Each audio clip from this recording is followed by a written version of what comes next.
Matur nuwun Bu Cangik, Mbak Limbo. Inggih. Nyuwun pangapunten kula Cumantaka menika. Saya mohon kesediaannya Bapak Menteri Koordinator Kesejahteraan Rakyat, dalam hal ini yang diwakili oleh Bapak Sekretaris Menko Kesra, Dr. Andes Sutejo Yuwono.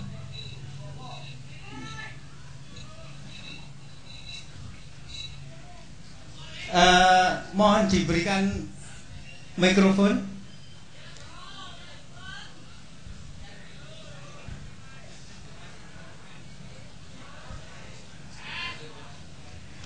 Iki pasare terang itu ya. Iya.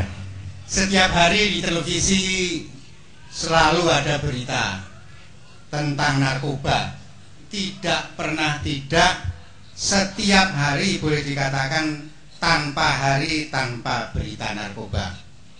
Sebenarnya di seluruh dunia, Pak, saat ini ada berapa orang yang kecanduan narkoba, dan di Indonesia ada berapa, Pak?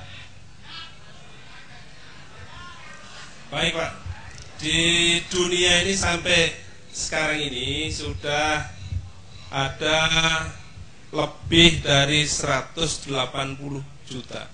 180 juta.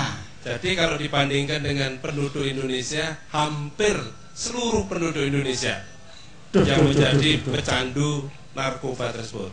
Wah, tapi ya di Indonesia tidak sebanyak itu mungkin ya.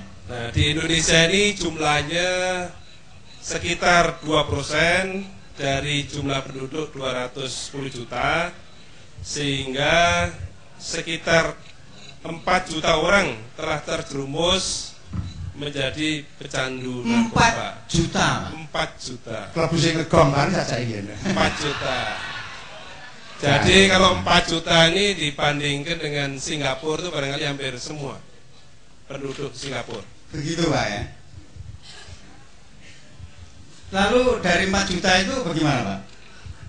Nah, masalahnya bahwa 60% dari 44 juta tersebut atau hampir sekitar 2,5 juta, mereka rata-rata umurnya seperti Mas Ginanjar tadi, usia 20 sampai 45 tahun. Begitu. Jadi remaja yang sangat potensial, usia produktif. Kalau ini terkena narkoba, pasti akan mengganggu pembangunan, karena tenaga potensial ini tidak bisa memberikan potensinya sebaik-baiknya pada bangsa dan negara ini. Sangat berbahaya, Pak, untuk kelangsungan kehidupan negara dan bangsa ini. Betul, Pak, betul, Pak. Yaitu, mudah-mudahan yang sudah tua-tua seperti dalang kita malam ini, Ki Anom Sroto, juga tidak terkena. Tidak mungkin. Mungkin yang ini yang sangat memprihatinkan, Pak, ya, bahwa sudah terdapat 800 anak sekolah SD yang sudah mulai teler. 800 iya, dari SD, Pak. SD, Pak. Jadi sudah mulai dari anak kecil sudah terkena. Sedemikian hebatnya serangan narkoba, Pak. Betul, Pak. Jadi ini harus betul-betul kita tanggulangi bersama. Melalui kesempatan ini sangat baik untuk disosialisasikan kepada masyarakat kita. Menika lho Bu Cangik, inggih panjenengan midhangetaken kala wau saking SD kemawon sampun 800 lare sekolah dasar. Terus menika dados kawigatosan, inggih kita namung nyuwun kepareng panjenengan mensosialisasikan bab menika. Insyaallah inggih, inggih. Jalan panjenengan kita anggap ingkang mumpuni ing bab menika, sesrawung kalian masyarakat Bebrayan Agung. Inggih.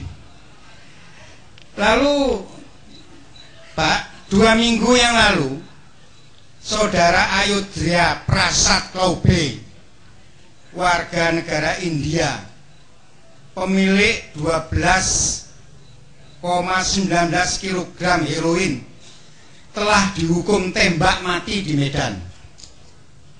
Dengan demikian sikap kita terhadap pengedar narkoba sudah jelas, yaitu tegas, keras, tanpa pandang bulu. Yang menjadi pertanyaan adalah Pak,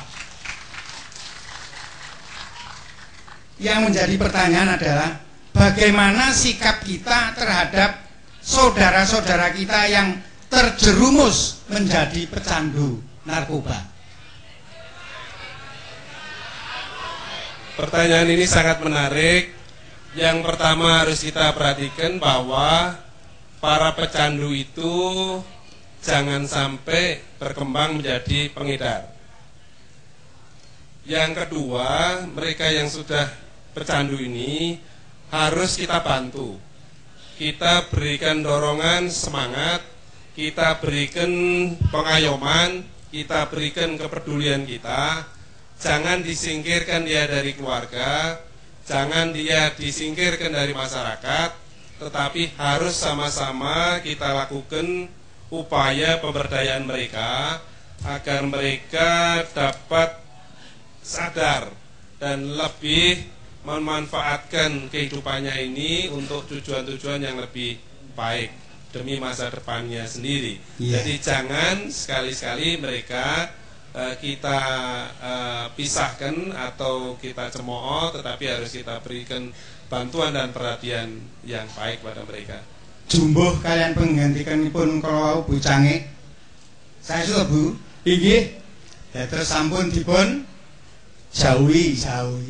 Inggih. Pak, yang terakhir Pak, pertanyaannya. Lebih jahat mana? Antara pengedar narkoba dengan para koruptor dan para penyelundup beras yang membuat harga gabah anjlok. Saya sangat sependapat dengan penonton bahwa semua adalah jahat, semua merusak bangsa dan negara.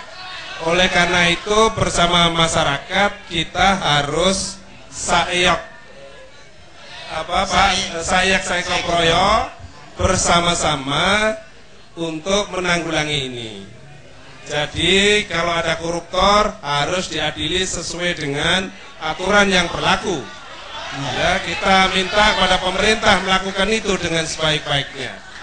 Kemudian bagi mereka yang menyelundupkan dan merugikan masyarakat dan bangsa harus juga diberikan sanksi. Demikian juga yang mengedarkan narkoba. Jadi sebaiknya masyarakat memberikan dorongan, memberikan support pada pemerintah agar pemerintah melakukan ini dengan secara konsisten dan konsekuen, tidak pandang bulu, secara adil, sehingga masyarakat akan melihat itu sebagai suatu hal yang maju dan lebih baik. Terima kasih. Bagaimana para penonton, setuju enggak? Terima kasih. Tepuk tangan untuk Bapak kita.